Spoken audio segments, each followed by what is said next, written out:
Golconda PS పరిధిలో జరిగిన బాలిక కిడ్నాప్ కేసును పోలీసులు వేగంగా ఛేదించారు. 24 గంటల్లోనే ఇద్దరు నిందితులను అరెస్ట్ చేసి చిన్నారిని సురక్షితంగా తల్లిదండ్రులకు అప్పగించారు. అయితే నవంబర్ 21న మధ్యాహ్నం షేక్ ముజమ్మిల్ దంపతుల కుమార్తె కనిపించకుండా పోయింది.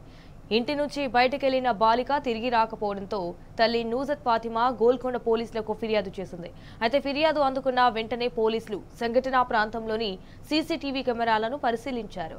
బుర్ఖాలో ఉన్న ఓ మహిళతో పాటు ఒక ఆటో డ్రైవర్ బాలికను తీసుకెళ్తున్న దృశ్యాలు లభించాయి.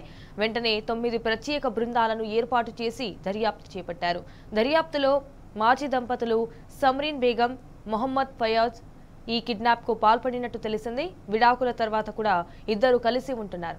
ఆర్థిక ఇబ్బందుల నేపథ్యంలో చిన్నారిని కిడ్నాప్ చేసి భిక్షాటనకు ఉపయోగించుకోవాలని ప్లాన్ వేసినట్టు పోలీసుల దర్యాప్తులు తేలింది.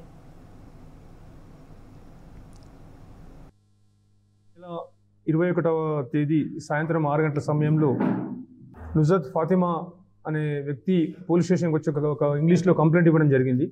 తన యొక్క రెండవ కుమార్తె 4 సంవత్సరాల వయసు గల సాఫియా బేగం తన ఇంటి వద్ద నుండి అంటే వాళ్ళ అమ్మ వాళ్ళ ఇంటికి అంటే ఈ మిస్సింగ్ గర్ల్ వాళ్ళ అమ్మమ్మ వాళ్ళ ఇంటికి పోయి తిరిగి రాలేదని చెప్పి కంప్లైంట్ ఇవ్వడం జరిగింది.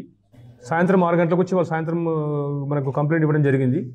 వెంటనే ఇమీడియట్గా స్టేషన్కి వచ్చిన తర్వాత ఇన్స్పెక్టర్ గారు కేసు రిజిస్టర్ మొదలుపెట్టారు. దానిలో సీసీటీవీలన్నీ పరిశీలించగా కనిపించింది. ఒకరిద్దరితో మాట్లాడడం కూడా సీసీటీవీలో గమనించడం జరిగింది. కొంచెం ముందుకెళ్ళిన తర్వాత అక్కడ నుంచి సీసీటీవీ వెరిఫై చేసిన తర్వాత కనీసం ఒక 9 పార్టీల వరకు డివైడ్ చేసి అందరినీ కూడా కెమెరా యాంగిల్స్లో